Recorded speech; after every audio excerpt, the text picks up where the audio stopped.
Oi pessoal, nós estamos aqui em mais um episódio do VIPcast e hoje nós estamos aqui com a presença da pastora Grenda. Ela é pastora ali no bairro Planalto da igreja Getsemane, gente, e ela é uma bênção. Tenho certeza que hoje vai acrescentar muito para vocês. É uma honra ter você com a gente. Desde aquela conversa que a gente teve da reunião aí de alinhamento, eu fiquei assim super tocada. Falo que foi é engraçado, né, quando a gente conversa com pessoas assim, como que uma simples conversa pode transformar a nossa vida, né? Porque a nossa boca tem esse poder, nossas palavras, né? E a minha pergunta pra você hoje é sobre identidade. Eu tenho duas perguntas. Na verdade, eu planejei uma coisa e Deus foi falando muito no meu coração sobre outra coisa. Então, vou fazer duas perguntas. Isso é bom.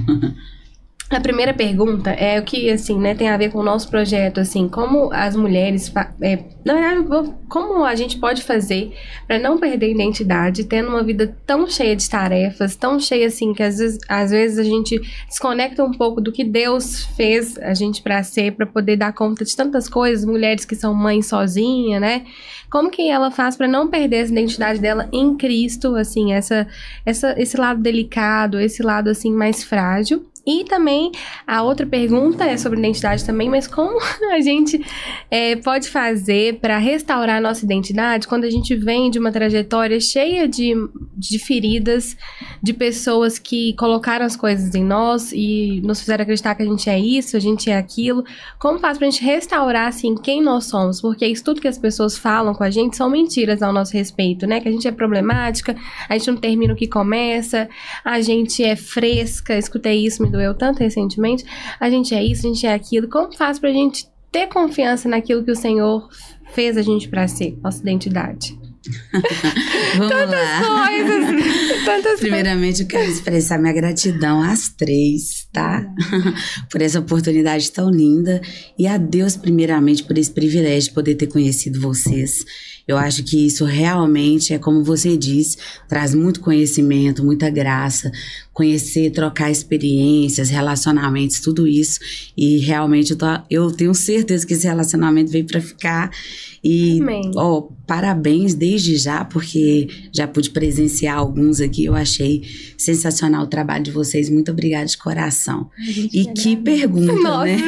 Que pergunta. E a sua pergunta é a pergunta de milhares, agora milhares de mulheres, centenas do pessoal que assiste, que acompanha vocês e tantas outras pessoas se perguntam como isso. Eu acho que VIPs, né, como vocês intitularem de uma forma maravilhosa, eu acho que para chegar a ser VIP tem que entender um pouco sobre valor, sobre identidade, sobre prosperidade, sobre muita coisa. Então, parabéns, realmente é algo muito estratégico e maravilhoso. Bom, essa é a grande dificuldade. Eu falo que não é em particular de uma mulher ou de uma pessoa. É uma dificuldade de muita gente entender sobre identidade. Porque ao longo do tempo a gente vai perdendo, porque até então você acredita totalmente nos seus pais, acredita naquela realidade, e a gente vai crescendo e cada um vai colocando um tabu, um título, vai colocando alguma perspectiva em nós. E aos poucos a gente vai perdendo essa capacidade de nos ver, de nos conectar de fato com quem realmente nós somos. E quando a gente perde essa identidade, os problemas todos estão entrelaçados a essa perda total. Porque agora para onde que eu vou? Quem eu sou? O que eu preciso ser? Você citou sobre mãe solo, por exemplo. Hoje no Brasil há um registro imenso de mães solo, muito grande. É assustador, porque o Brasil hoje ele tem um problema de paternidade, eu chamo de problema de paternidade. É muito abandono, foram muitas rejeições. E isso é independente de religião, isso é independente de qualquer coisa. A grande maioria dos lares sofre, de certa forma, com abandono. Seja o abandono de pai que se foi, de pai que morreu, ou de pai que está ali, mas não está presente, está vivo, mas é como se estivesse morto. E tudo isso geram crises terríveis, perda terrível de tudo isso. Mas eu falo que a maior perda de identidade é quando você deixa de olhar para Cristo. Quando você deixa de olhar para o seu Criador. Você não tem sentido. Eu brinco, eu dou um exemplo muito simples sobre isso. Por exemplo, um escorredor de vasilha. Minha filha caçula, a gente sempre brincava e falava disso. O jeitinho dela e da minha irmã Eu tenho uma irmã e o jeitinho da minha irmã de colocar as vasilhas e milagrosamente elas conseguem empilhar essas vasilhas. E eu já sou aquela detalhista. Então, se o ponto do escorredor é do prato, eu vou colocar o prato. O ponto é do talher, o copo com o copo. Aí, às vezes, você pode pensar assim, mas isso é perfeccionismo. Mas, pro que eu quero falar sobre identidade, pensa, o escorredor ele foi estruturado para cada ponto dele receber. E se eu colocar o copo na posição correta, dificilmente ele vai quebrar. Dificilmente, porque ele está no lugar que ele foi adaptado para estar. Então, estou usando um exemplo mais simples para eu poder retratar. E por que a gente se perde? Porque a gente sai de Deus. A gente deixa de olhar para Ele e a gente se desconecta. Então a gente tenta, a partir do momento que eu deixo de olhar, de buscar essa identidade em Deus, eu começo a querer me parecer com a minha amiga, me parecer com a minha mãe, me parecer com outra pessoa. E vou tentando ao longo da vida me parecer com pessoas. E quando a gente assusta, quem sou eu? O que eu gosto? O que eu nasci para fazer? E aí o grande feeling do problema da coisa é a gente começa a se comparar. Eu posso não saber o segredo do sucesso de uma identidade, mas o fracasso com certeza é a comparação. Não, porque você tem um cabelo assim, eu queria ter um cabelo assim, eu queria ter o formato do rosto que você tem. São esses mínimos detalhes que se perde identidade. Ninguém tropeça em montanha, a gente tropeça em coisas pequenas. É aquela hora que você olha no espelho e você já não consegue ter a alegria que você precisa ter quando você olha. Você não consegue mais se enxergar como Deus te fez. Isso é lindo. Eu trabalho hoje com uma liderança de 50 mulheres. A gente tem uma liderança, eu sou pastora auxiliar na Igreja Batista Getsemane, Missão Planalto, pastor Pat Clay. Por sinal, beijo, meu pastor, amo sua vida. E ali são 50 mentes diferentes. E qual é o segredo de você sustentar uma estrutura como essa? De 50 mulheres que pensam diferente de você, de que gostam de cores diferentes, têm estilos diferentes, personalidades diferentes. E é exatamente esse o segredo. É você entender que você é única, mas que alguém vai completar você em algo que você não faz. Você não faz não por insuficiência. Deus permite para que outras pessoas venham e te complete. E que você complete a vida de outras pessoas. Isso é o bacana de você se descobrir na identidade, sabe? Eu sei fazer algo que Deus deu para mim, é o meu dom. Só que tem coisas que eu não sei fazer, então eu preciso que a Bela faça. Eu preciso que outra mulher faça. E eu acho que isso não é se comparar. Isso é se conectar para que as coisas fiquem mais claras e lindas na vida da gente. Falando sobre a questão da identidade, eu me vejo que um bom tempo eu me perdi nisso também. Quando eu tava querendo me converter, eu pensava assim, eu preciso ser igual fulana para que Deus olhe para mim de uma maneira diferente, que aí eu vou falar assim, não, eu sou crente. Então eu falava assim, nossa, eu preciso usar saião. Eu falava, Senhor, meu Deus, me dê a vontade de usar saião, porque eu acho horrível em mim, né, no caso, claro. E eu não gostava, assim, meu Deus, eu não posso, como é que eu vou usar saião? E eu olhava os outros usando saião, eu achava bonito, mas quando eu falava, gente, isso em mim não vai ficar bom. Eu comecei a me comparar com outras pessoas que eu admirava e queria ser igual. Só que Deus foi trabalhando no meu coração, assim, eu fiz você dessa maneira. Veio até aquilo que a gente conversou na reunião, né, de alinhamento. Que você falou que Deus não quer mudar a nossa personalidade, né? De forma alguma. Claro que Ele quer moldar o nosso caráter mudar. De acordo com o caráter dele. Porém, eu achava que eu precisava me mudar algumas coisas que eu sei que foi Deus que colocou o meu temperamento, vem a questão do temperamento. E Ele queria eu daquela forma pra eu segui o propósito que Ele tinha na minha vida. Então, aí ali eu descobri, falei, nossa, Deus não quer mudar a minha personalidade. Claro que a gente tem que andar com modéstia, mas o saião na minha vida não fazia sentido usar. Então, eu comecei a querer me moldar através de outras pessoas que eu tinha inspiração, né, que estava no altar, que eu falava, admirava como pessoa, como mulher. Eu falava, Senhor, eu quero ser uma pessoa mais tranquila, uma pessoa mais mansa, mais dó. E não então era. Esse pensamento. Exatamente. Mas eu também porque eu sou totalmente agitada. Então, às vezes eu via as ladies e falava e pensava, assim por que também. não? É igual sobre roupa, eu também. Eu sou o contrário, eu adoro vestir saia longa e vestido, mas eu detesto usar calça. Eu detesto. E a gente vê igual Isso, né? no meio social, assim, por exemplo, todo mundo de terninho e calça. Eu detesto aquilo. Então, se eu me encaixar nisso, eu vou deixar de ser eu. Eu posso vestir os vestidos meu que se encaixa nesse padrão de roupa, mas sem precisar de usar calça. Cada um é de um jeito, né? E a gente fala não é sobre roupa. Ela é sobre identidade. O que eu gosto, o que eu sou. Por exemplo, cabelo igual o nosso hoje, né? Igual o meu e o seu. Hoje é aquela coisa linda e cara. Sim, muito cara. Mas eu tenho 42 anos, então eu sou da época que eu cheguei na escola e isso era um problema. Isso era um problema gigantesco para uma menina de 10 anos, né? Não existe a expressão cabelo ruim, não existe cabelo ruim, não existe uma mulher que tenha cabelo ruim. A gente só precisa aprender a cuidar, se olhar e se valorizar. Só que na minha época isso era um problema.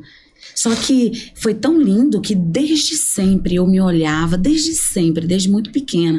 E eu falava, poxa, que legal, eu sou tão diferente. E hoje é muito comum ver, mas antes não, há 30 anos atrás não. E eu falava, poxa, eu sou diferente, que legal, Deus me fez diferente. Então eu sempre tive esse conceito.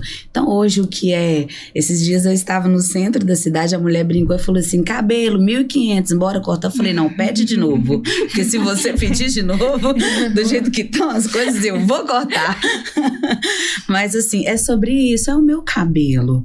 O meu cabelo é a minha identidade. Então a musiquinha, né? O cabelo meu. Se você não fosse meu, eu não seria tão eu. Então até o cabelo faz parte da nossa identidade. Muito bacana. E sobre isso, né, que você tá falando ainda, né?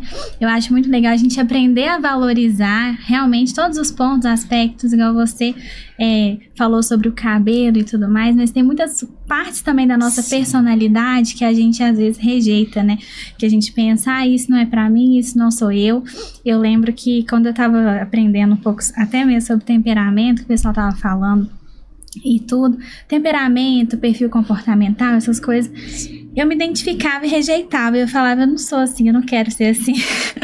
Mas eu sei que assim, a gente tem duas opções sempre, né? A gente pode olhar aquilo que a gente é e rejeitar e querer ser o outro, igual você falou, ou a gente pode também usar aquilo a nosso favor, né? A gente aperfeiçoar os pontos negativos, mas também usar os positivos ao nosso favor. Tá bom, eu sou diferente mesmo, eu faço isso de forma diferente, eu penso de forma diferente, mas não necessariamente isso é ruim, não necessariamente fulano pensa diferente de mim e ele é pior que eu ou melhor que eu, né? A gente saber que todos nós temos o nosso lugar, todos nós temos o nosso valor, com né? toda certeza. Esse pensamento aí vem da maturidade, né? Não constrói assim. Quando a gente descobre que quem realmente a gente então a gente se torna maduro em relação a isso. Então as coisas já não nos afetam mais, coisas que afetavam antes já não nos afetam mais, né? Só pra completar aí essa questão da identidade, eu assisti foi muito bom assistir no domingo um vídeo da Camila Vieira, acho que é isso mesmo, né, o nome dela.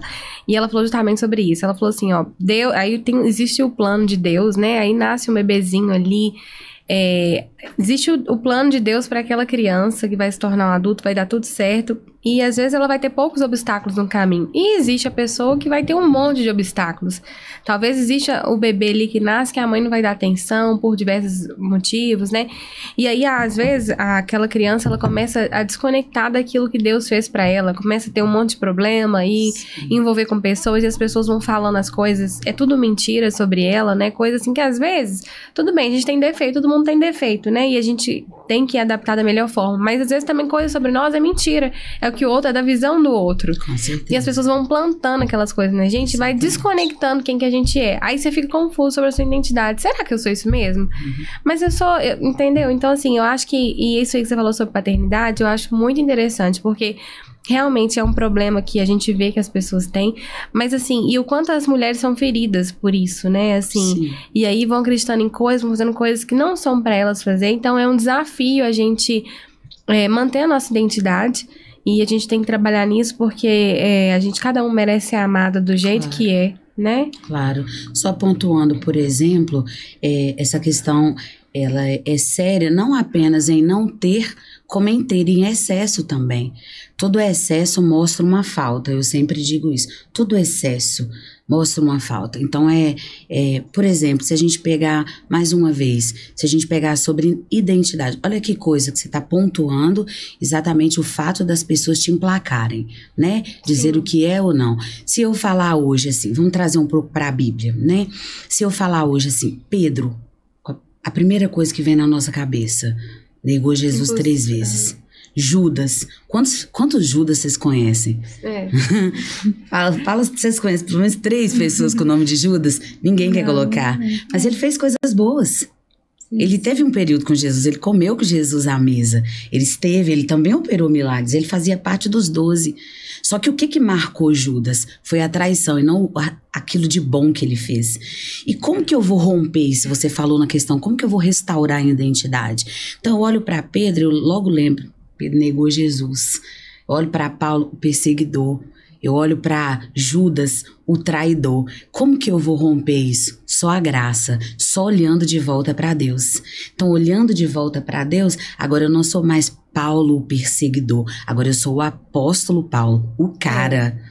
Então, se eu olhar para Jesus e buscar nele de volta a minha origem, a minha identidade, porque eu vim dele, e eu vou voltar para ele, eu vou ter que prestar conta de tudo que eu faço, da minha identidade, de quem eu sou. Então, se eu olho para ele de novo, não importa como que me emplacaram, não importa os apelidos que me deram, as palavras que lançaram, eu sou o que sou e com certeza nascemos para ser coisas grandes, para ser coisas grandes. A resposta é essa, né? E só mais uma coisinha, que eu sei que elas têm que falar, vai dar um tempo, mas é porque complementa isso, porque eu tava vivendo uma fase, de repente, eu me perdi um pouco da minha identidade pelo tanto de coisas que eu estava vivendo e por carregar um tanto de feridas, né? Que isso vai fazendo a gente perder a identidade.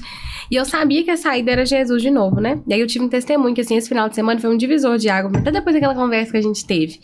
Eu só sei que, acho que foi sábado, eu tava tão ferida, mas tão ferida, que assim, eu fui tomar um banho e coloquei aquele louvor Abraça-me, sabe? Sim. Nossa, aquele espontâneo do André Valadão. Eu falei assim, oh Deus, me abraça aqui agora.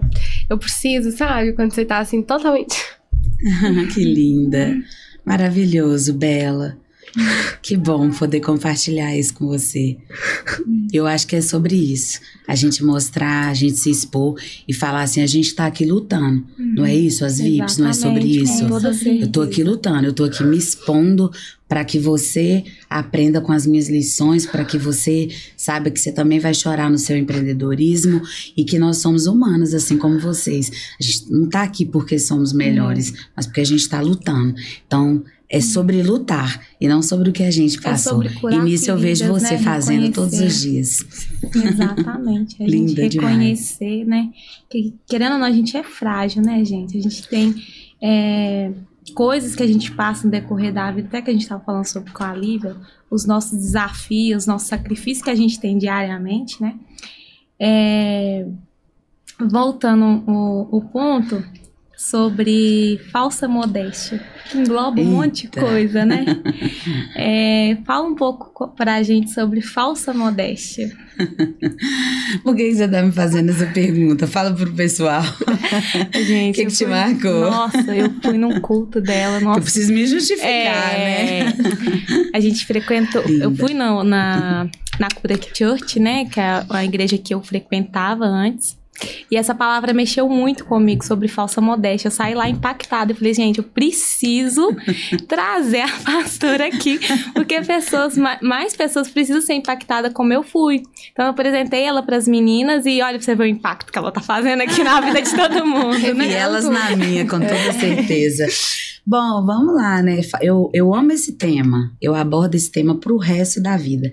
Por que eu amo esse tema? Não porque eu sou expert nele, mas porque eu aprendi com ele.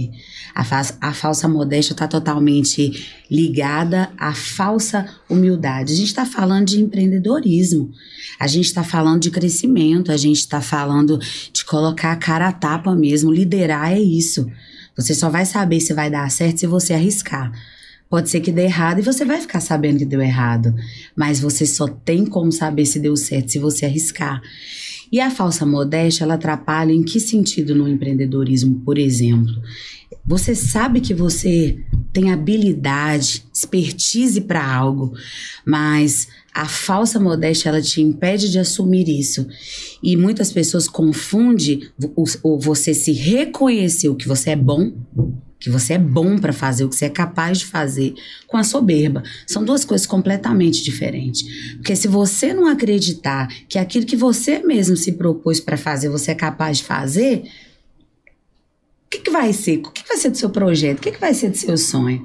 Então, a falsa modéstia é aquela pessoa que chega para você e elogia o seu trabalho. Eu achei sensacional o seu trabalho. Achei sensacional o script que você fez, a forma que você elaborou essa redação, a forma que você elaborou o podcast, como você dividiu os temas, como que cada uma fala. Isso aqui é uma organização.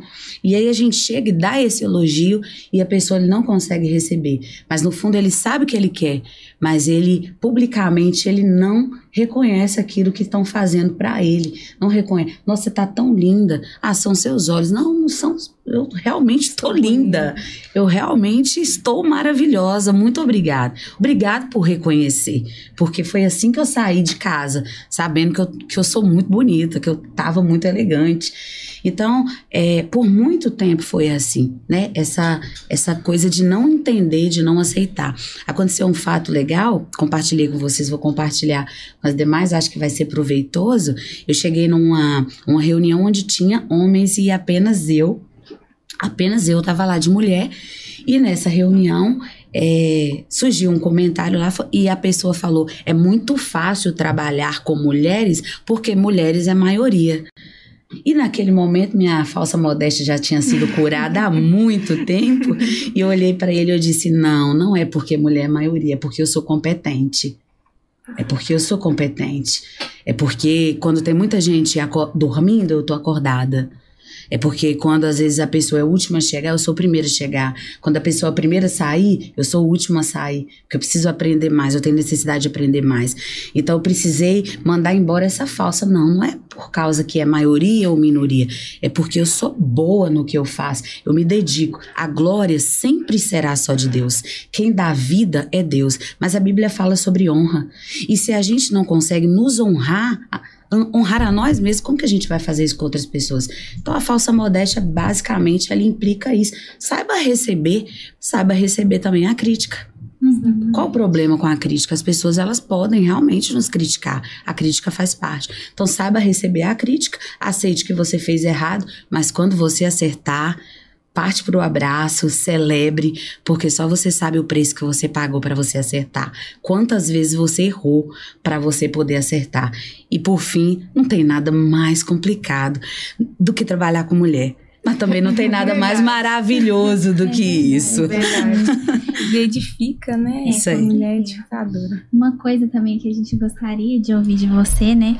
É sobre um pouco dessa questão dos valores, né? Que a gente carrega sendo cristãos ou até mesmo não sendo, né, valores que acrescentam ali no nosso empreendimento e acrescentam na nossa vida. Uma dúvida comum, assim, entre as pessoas, pelo menos que estão ao meu redor, né, é como conciliar o seu propósito com o seu trabalho. E muita gente acha que isso não dá para fazer, porque eu trabalho com marketing, eu não consigo levar Deus para a vida de outra pessoa. Como eu poderia ser luz, né, nesse passo e tudo mais. E às vezes de forma, né, às vezes de outra forma a gente pode levar Deus, né, às vezes na nossa forma de ser, às vezes com aquilo que a gente acrescenta na vida do outro, né? Então, eu queria ouvir um pouquinho de você, o que você acha sobre essa questão dos valores. Claro. É interessante, porque a gente viu sobre identidade aqui, a gente falou sobre identidade. Então, quem eu sou? Eu acho que é o primeiro passo. Depois, você saber receber o que é bom e o que é para o crescimento. Só que olha que interessante, o valor ele está diretamente aplicado no caráter. Porque se você entende quem você é, se você sabe receber um elogio, por exemplo, ou reconhecer as coisas grandes que você faz e valorizá-las, mas se você não tiver um valor associado ao seu caráter, se os seus princípios não se manter, você se perde no meio do caminho. Minha avó falava que fazer sucesso não é difícil, todo mundo faz. Principalmente na era tecnológica que a gente vive hoje, todo mundo vai para a internet e tem os seus minutos, seus momentos de fama. Mas difícil é manter o que você está fazendo. Se manter é difícil. Porque para se manter, você precisa reconhecer a sua identidade. Para se manter, você precisa aceitar com humildade aquilo que é grande e aquilo que é corrigível. E você precisa ter cuidado para no caminho você não se perder. Quantas pessoas começaram antes da gente se perderam no caminho? Quantas pessoas, porque o valor dele não estava associado ao caráter. Porque se o meu valor não está totalmente entrelaçado ao meu caráter, o dinheiro me compra. As riquezas me sabotam, os amigos me sabotam, tudo isso. Então isso é valor. Por quê? Porque quando a gente está por cima, quando a gente está bem, não vai faltar amigo, não vai faltar oportunidade, não vai faltar convite para a festa. Só que se eu perder o meu valor, quando vier as crises, minha empresa acaba, meu casamento acaba, porque cadê o caráter daquele valor? Sabe, não, isso aqui ó, não tem preço, isso aqui eu conquistei, isso aqui é um valor. As pessoas gostam de precificar aquilo que a gente faz. O meu pastor sempre fala isso na igreja de uma forma magnífica. As pessoas precificam você. Hoje não só falando de uma forma religiosa, mas as pessoas hoje elas valem o que elas têm. Elas são analisadas pela marca do carro dela. Você nem é assim que fala de carro, porque eu nem me atento com essas coisas. A pessoa, ele é valorizado pela roupa que ele está vestido, a marca. E se a gente não tomar cuidado nesse processo, a gente se perde. A gente se perde porque quem sou eu? Eu sou a roupa que eu visto? Para finalizar, Mateus capítulo 6 vai falar sobre isso. Não se preocupe com o que vocês vão comer, com o que vocês vão vestir, com o que vocês vão beber. Vocês não valem muito mais do que a roupa que vocês estão vestindo? Vocês não são muito mais valiosos do que as aves que estão nos céus? Por que vocês estão preocupados com essas coisas? Quem preocupa com essas coisas é a gente que não conhece o amor de Deus. Então o valor está totalmente associado a isso. Eu posso andar elegante? Claro que posso. Eu tenho dinheiro para usufruir um pouco melhor? Usufrua. Não seja avarento, vá no melhor restaurante, você pode? Faça isso. Viva um momento com a sua família. Não tenha falsa modéstia, mas não perca o seu valor. Porque o que te define não é o valor do prato, o preço do prato que você está pagando, nem da roupa que você está vestida. O que te define são os princípios que você concluiu, né, trouxe para você ao longo da sua vida. Eu acho que é isso. Eu queria concluir depois de ter demonstrado minha fragilidade, mas assim, eu vejo que muitas mulheres até estão não conseguindo prosperar, assim, com um empreendimento um pouco... Tá difícil para elas, porque elas têm feridas, coisas dentro delas. E como você tem que ser curada de dentro para fora. E eu e as meninas têm despertado, né, sobre isso, porque a gente quer agora trazer essa questão dos valores para o nosso movimento, porque não adianta nada a gente apresentar a solução, ó, você pode, a gente te ensina a ganhar 20 mil por mês, se você tiver toda ferida, como que você vai fazer? Eu estava na melhor fase da minha vida e passei por um mês que eu me perdi. Por que eu me perdi? Porque eu desconectei da minha identidade em Cristo, eu esqueci quem que eu sou uma pessoa que extremamente amada por Deus, Deus me ama, Deus tem ciúmes de mim, exatamente. E isso tem que ser o principal. Por quê? Se eu posso ter 1 milhão na conta, todo mundo fala sobre isso, qual que é a diferença ali? A diferença é que eu tenho a Cristo. Se você tiver 1 milhão na conta e você estiver perturbado, ferido, não adianta de nada. Então, assim, empreender é difícil, tem que ter muito sangue frio, acordar ali, como você disse, empreender, acordar, desempregar todo dia. Você tem estômago? Mas é normal chorar, viu, gente? Porque eu, até pouco tempo atrás, eu falo, não, eu sou fria, eu não choro, eu sou racional. De repente, isso veio com peso, assim, falei... Nossa, aí que eu chorei, tudo que eu não chorei. Deus tá trabalhando. O maior podcast de todos os tempos, Mateus 5, bem-aventurados que choram, porque eles serão consolados. Então, não tenha medo de demonstrar as fraquezas e saber ali reconhecer o que é bom, o que não é. E cure isso, busque primeiro ser curada pra você poder empreender, né? Porque senão não adianta de nada. Com certeza. E uma mente equilibrada, ela aguenta tudo, né? Então, muito obrigada de novo, tá? Muito bom. Olha, só de estar perto de você, eu estou quebrantada. Por isso. Aí, gente, volte aí pra trazer mais pastora Grenda aqui com a gente, hein? Eu mais tempo, de coração. Quero aproveitar a oportunidade, pedir pra você nos acompanhar nas mídias, @Grenda Santana, tá lá, @Entre Elas. E o nosso projeto social, nós cuidamos de mulheres em situação de rua e vulnerável, que é o @TalitaCume.ps, que é o nosso projeto social com essas meninas lindas que estão aí, e a gente tá aí para transformar a vida delas, assim como vocês estão fazendo aqui. Perfeito. Então, pessoal, acompanhem a Grenda no perfil dela. Tenho certeza que vocês vão ficar ainda mais, né? Transformada. Essa é a palavra. E deixe aqui nos comentários quais são os próximos temas que vocês querem ver. Já faça a sua inscrição aqui no nosso canal no YouTube. Ou se você está nos ouvindo pelo Spotify, comece a nos acompanhar. E obrigada por terem assistido até aqui. Obrigada. Obrigada.